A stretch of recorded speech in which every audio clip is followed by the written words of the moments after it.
मौसम ने की आम की बरामदात मुतासिर। आम की जायद पैदावार भी बरामदगान के काम न आ सकी। इन हालात में क्या बरामदी हदफ हासिल किया जा सकेगा या बरामदगान को पड़ जाएंगे लाले। अस्सलाम वालेकुम, आप देख रहे हैं पहला सौदा और मैं हूं रुमिल कहने और आप मेरे हाथ में देख रहे हैं एक बड़ा ज़बरदस्त खूबसूरत आम है।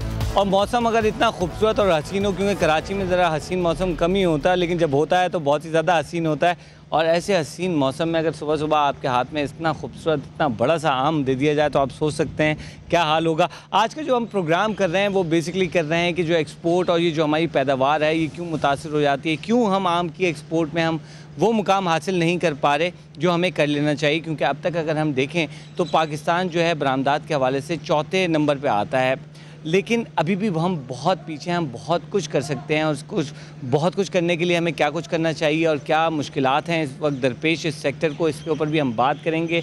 और साथ साथ हम बात करेंगे आमों की, मुख्तलिफ़ आमों की। और ये जो है सुनहरा आम है, बड़ा ही लजीज़ किस्म का आम है, ये तो हम ज़रूर लेंगे। और आप देख भी रहोगे कि मैंने बाकायदा एक पूरा जो आप कहते हैं ना ठेला सजाया हुआ है। और आपका भी दिल ललचा रहा होगा कि आप ज़्यादा से ज़्यादा खाएं, लेकिन ये ललचाएगा तो ज़रूर, लेकिन साथ ही साथ हम कोशिश करेंगे कि आप ये भी ज़रूर जानें कि हमारे मुल्क में आम की पैदावार कितनी है, ठीक है, साथ ही साथ हम एक्सपोर्ट कितना करते हैं और हम आगे कितना ज़्यादा बढ़ सकते हैं और इस वक्त इस सेक्टर की क्या क्या मुश्किलात हैं। इन तमाम चीज़ों पे हम बात करेंगे। यही इसलिए हमने यहाँ पे प्रोग्राम डिवाइस भी किया हुआ है।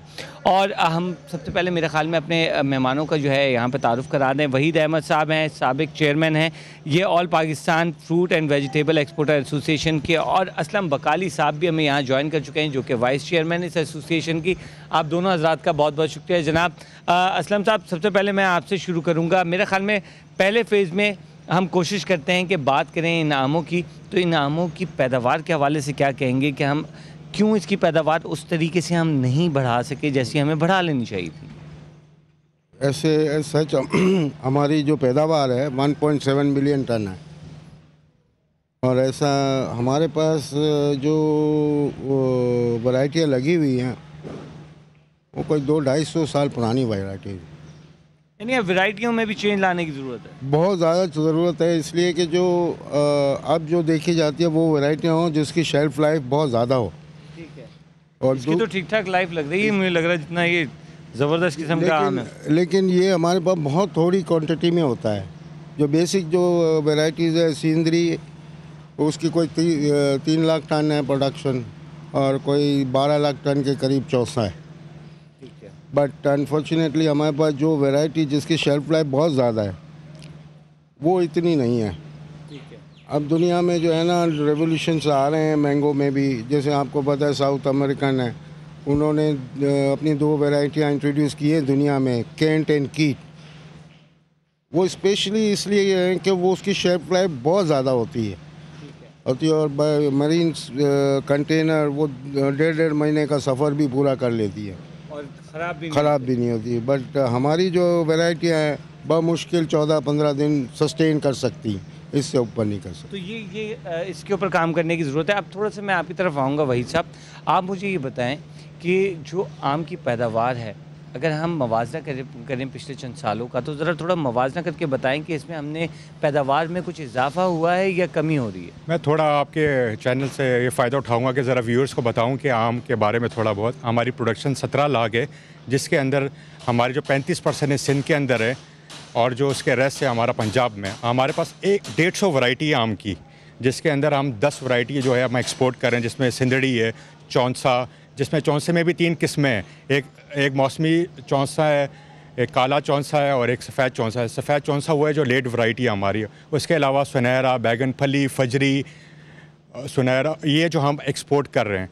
उसके अलावा लोग जो ये समझते हैं कि जी सब कुछ हमने एक्सपोर्ट कर दी और लोकल मार्केट के नहीं रहे, ये बताना चाह रहा हूँ कि 17 लाख हमारी प्रोडक्शन है, उसमें से हम लोग 1,35,000 टन एक्सपोर्ट करते हैं। तो हमारा जो परसेप्शन लोगों के जहन में है कि जी हर चीज़ एक्सपोर्ट हो जाती है, अच्छी चीज़ और लोकल रह जाती है। अच्छी चीज़ तो हो ही जाती है। वैसे अगर यहाँ वही साहब देखें, ये जो इतना खूबसूरत सा आम है ये हमें नॉर्मली बाज़ारों में तो पड़ा हुआ नहीं मिलता, ये तो जाहिर सी बात है एक्सपोर्ट के लिए जाता है। असल में ये जो आम ज़्यादा कराची में पसंद नहीं करते, ये पंजाब की तरफ और सरहद की तरफ लोग पसंद करते हैं।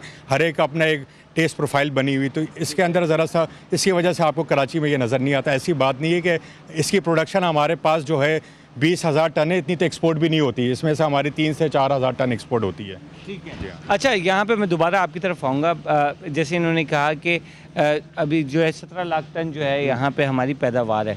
अगर हम पिछले सालों में मुआवजा करें तो हमने कितने लाख टन जो है इजाफा किया? अगर 5 साल के अंदर हमने कोई इजाफा किया है या ये वहीं के वहीं सस्टेन है हमारी यहाँ पैदावार? हमने कुछ अपने तौर पे कुछ नए रेवोल्यूशन लेके आए अपने एक्सपेरिमेंट से, अपने इनपुट काफ़ी नॉलेज लेके कि रीफर कंटेनर में एक्सपोर्ट होना शुरू हुआ है। जब से रीफर कंटेनर में एक्सपोर्ट शुरू हुआ तो हमारा कोई 30 से 35% एक्सपोर्ट इंक्रीज़ हुआ। ठीक है। जब हमने कुछ प्रोसेस भी किए हैं, कुछ हॉट वाटर ट्रीटमेंट किया है, जैसे यहाँ आईसी पे प्लांट लगा हुआ है हॉट वाटर ट्रीटमेंट, उससे भी काफ़ी फ़र्क पड़ा है। बट स्टिल जब तक प्रोड्यूस हम इम्प्रूव नहीं करेंगे, जब तक कुछ नहीं होगा, वैसे के वैसे रहेगा। अच्छा वही साहब, मैं यहाँ ये प्रोडक्शन के हवाले से मैं चाहूँगा कि क्योंकि हम पहले हाफ में मैं कोशिश यही कर रहा हूँ कि हम प्रोडक्शन के हवाले से बात करें। प्रोडक्शन में हम क्यों वो ट्रेंड हासिल नहीं कर पा रहे, वो इंक्रीज़ हासिल नहीं कर पा रहे जो हमें कर लेना चाहिए? देखें जी, हमारी जो यहाँ दरख्त लगे हुए हैं, कोई 50 साल पुराना, कोई 70 साल पुराना, जो हमारी एग्रीकल्चर, जो गुड एग्रीकल्चर प्रैक्टिस है वो नहीं हो रही। इसकी वजह से हम इसकी शेल्फ लाइफ को इंक्रीज़ नहीं कर सक रहे, इसलिए हम अपना एक्सपोर्ट को बढ़ा नहीं सक रहे। आपको एग्जांपल मैं देता हूँ कि जो हमारे यहाँ जो दरख्त है आम के, वो 40 फुट पे, आप सोचें कि इंसान चढ़ सकता है 40 फुट पे आम तोड़ के? वो डंडा मारेगा, तोड़ेगा, नीचे गिरेगा, तो इसमें क्वालिटी का इशू आ जाता है। दुनिया में जो दरख्त होते हैं 8 से लेकर 10 टन है, और मज़े की बात यह कि लोगों को हम समझा रहे हैं कि ये 8 से 10 टन जो दरख्त है, इसकी प्रोडक्शन कंपेयर टू जो 40 फुट है उससे डबल है। अगर हम 1 एकड़ में अगर 10 दरख्त है आपके 40 फुट वाले और 8 एकड़ के, और मगर उसकी प्रोडक्शन उससे ज़्यादा है, इसलिए कि आपके दरख्त ज़्यादा लग रहे हैं। उसके अलावा वो जो आज हम जो प्रैक्टिसेस कर रहे हैं, हमें इससे बाहर निकलना पड़ेगा। हम हमारी जो एसोसिएशन है इसमें हम चाह रहे हैं, हम डायरेक्ट ग्रोवर के साथ भी बातचीत कर रहे हैं। एक हमारी कोशिश है कि पिलर ब्रिज बनाने के लिए कम्युनिकेशन गैप जो है खैर ना हो कि मसला कि एक्सपोर्टर को जो प्रॉब्लम है ना, वो ग्रोअर को समझना चाहिए। हम ये चाह रहे हैं कि हम प्रॉब्लम उनको बता रहे हैं। अब ग्रोअर को भी प्रॉब्लम आता है कि जी वो एक्सपोर्टर ही सब कुछ खा जाता है, प्रॉफिट हो जाता है, तो ये सिनेरियो नहीं है। इस पर हम इनसे बाहर निकलें, इससे हम बाहर निकलेंगे तो आगे हम तरक्की करेंगे। मैं ये समझता हूँ अगर हम इंशाल्लाह ताला, हमारी इंडस्ट्री काफ़ी इम्प्रूव हो गई है पिछले 5 सालों में, और इंशाल्लाह अगले 5 सालों में मैं देख रहा हूँ कि हम 2.5 से 3 लाख टन क्रॉस कर जाएंगे। उसकी मेन वजह ये है कि जो अभी नई मार्केट है हमारी खुल रही है, जिसमें अमेरिका, जापान जो अभी जो ऐड ऑन हुआ है, अभी लेबनान भी इंशाल्लाह ताला आपके चैनल से खुशखबरी सुना जाए, वो भी हमारी अप्रूव हो गई है पाकिस्तान से, जो लास्ट वीक से जी एक्सपोर्ट अप्रूवल है जी। अच्छा, यहाँ पे मैं अपने व्यूअर्स को भी कहूँगा जो आम के शौकीन हैं वो जनाब कॉल करें, क्योंकि आप भी चाहेंगे कि हमारे मुल्क में आम की पैदावार जो है ज़्यादा से ज़्यादा बढ़े, ताकि ज़्यादा से ज़्यादा लोगों को आम खाना मिले। अगर अभी भी मैं एक छोटी सी एग्जांपल देता हूँ कि अगर पैदावार हमारी ज़्यादा अच्छी हो जाए, और हमारे पास मेरे ख्याल में अगर वेयर हाउसेज़ की बड़ी इंपॉर्टेंस रखते हैं कि हमारे पास इंफ्रास्ट्रक्चर नहीं है, हमारे पास आम जो हम पैदा कर भी लेते हैं हम उसको भी प्रॉपर्ली सेफ नहीं कर पाते। तो पहले तो मैं सवाल कर लेता हूँ असलम साहब आपसे कि जनाब हमारे व्यूअर्स को ये बताएं कि जो हम पैदावार कर लेते हैं उसमें से हम कितना फ़ीसद ज़ाया कर देते हैं? आम में तो इतना ज़ाया नहीं होता, वेरी फ्रेंकली। आम के पास है ना बाई प्रोडक्ट्स बहुत हैं। ठीक है। लेकिन ये यहाँ पे मैं वही साहब की बात को आगे लेके चलूँगा कि एक एग्जांपल देता हूँ किनू जो प्रोड्यूस हो रहा है सरगोदा में, वो आज इतना क्यों फला फूला है? Because of export. भले वो बेशक हमारे 15% एक्सपोर्ट है, लेकिन वहाँ पे देखें इंफ्रास्ट्रक्चर क्यों डेवलप हुआ कि एक्सपोर्ट जब आया तो ज़रूरत महसूस हुई कि वहाँ पे प्रोसेसिंग प्लांट लगे, वैक्सिंग प्लांट लगे, ब्लास्ट चिलर्स आ गए, आपका कोल्ड स्टोरेज आ गए। आम में अभी तक कुछ नहीं हुआ, सिर्फ इसलिए कि थोड़ी प्रोडक्ट डेवलपमेंट हो जाए, थोड़ा इंफ्रास्ट्रक्चर हो जाए, गवर्नमेंट सीरियसली इंटरेस्ट ले। बाहर के लोग आके इंटरेस्ट ले रहे हैं, लेकिन हमारी गवर्नमेंट इतनी इंटरेस्ट नहीं ले रही, और ना हमारे ग्रोवर्स को इतनी एजुकेट कर रही है, क्योंकि अभी फ्यूचर में बहुत सारे क्वारंटाइन के मसाइल आ रहे हैं, उसको भी हल नहीं किया। अब वही साहब ने बड़ी मेहनत की जापान के हवाले से और लेबनान के, जैसे उन्होंने बताया कि उनको अप्रूव किया, उनको सेटिस्फाई किया कि हमारे यहाँ MRL के इशू नहीं है, फ्रूट फ्लाइज के इशू नहीं है, जबकि ये काम गवर्नमेंट के होते हैं, वो गवर्नमेंट को करना चाहिए। लेकिन यहाँ पे प्राइवेटली हम अपने तौर पे कर रहे होते हैं। ठीक है, प्राइवेटली कर रहे हो। तो वही साहब मैं आपकी तरफ दोबारा आऊँगा, जैसे उन्होंने कहा बहुत ज़्यादा आम ज़ाया नहीं होता, लेकिन हम पैदावार बढ़ाने के लिए जो हमें रिसर्च एंड डेवलपमेंट करनी चाहिए, रिसर्च एंड डेवलपमेंट में हम पीछे क्यों हैं? हमने तो बाकायदा एग्रीकल्चर यूनिवर्सिटियाँ भी हैं, पंजाब में कहा जाता है इस हवाले से बहुत ज़्यादा काम हो रहा है। देखिए, आम हमारा ज़ाया नहीं होता। ज़रा सा मैं टेक्निकल बताता हूँ, ज़ाया किस लिहाज से होता है। वो हमारा आम इस तरह लिहाज से होता है। मैं एग्जांपल देता हूँ, इस साल सिंध में इतनी गर्मी पड़ गई है। अब क्या है कि आम वक्त से पहले मैच्योर हो गया। अब क्या, जो रोज़ एग्जांपल है, कराची में 10 गाड़ी आनी थी, वो 30 गाड़ी आ गई।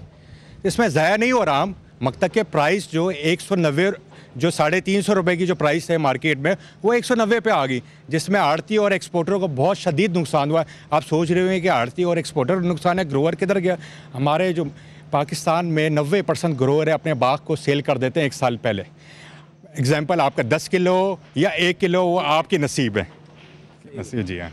ये एक बड़ा प्रॉब्लम इस दफ़ा हुआ है कि गर्मियाँ जो हैं हमारे लिए जो है नुकसानदेह साबित हो गई कि आम जल्दी पक गया, जिसकी वजह से हमें जो है यहाँ बड़ी प्रॉब्लम हुई कि जो यहाँ 10 गाड़ियाँ आनी थी कराची में, वहाँ 30 गाड़ियाँ आ रही हैं। यहाँ लेनी है हमें छोटी सी ब्रेक। जब तक आप ब्रेक पे जाएँ, हम ज़रा आम खाते हैं और इसका मज़ा लूटते हैं और आपको यहाँ पर जलिस करते हैं। तो कहीं नहीं जाइए, देखते रहिए पहला सौदा।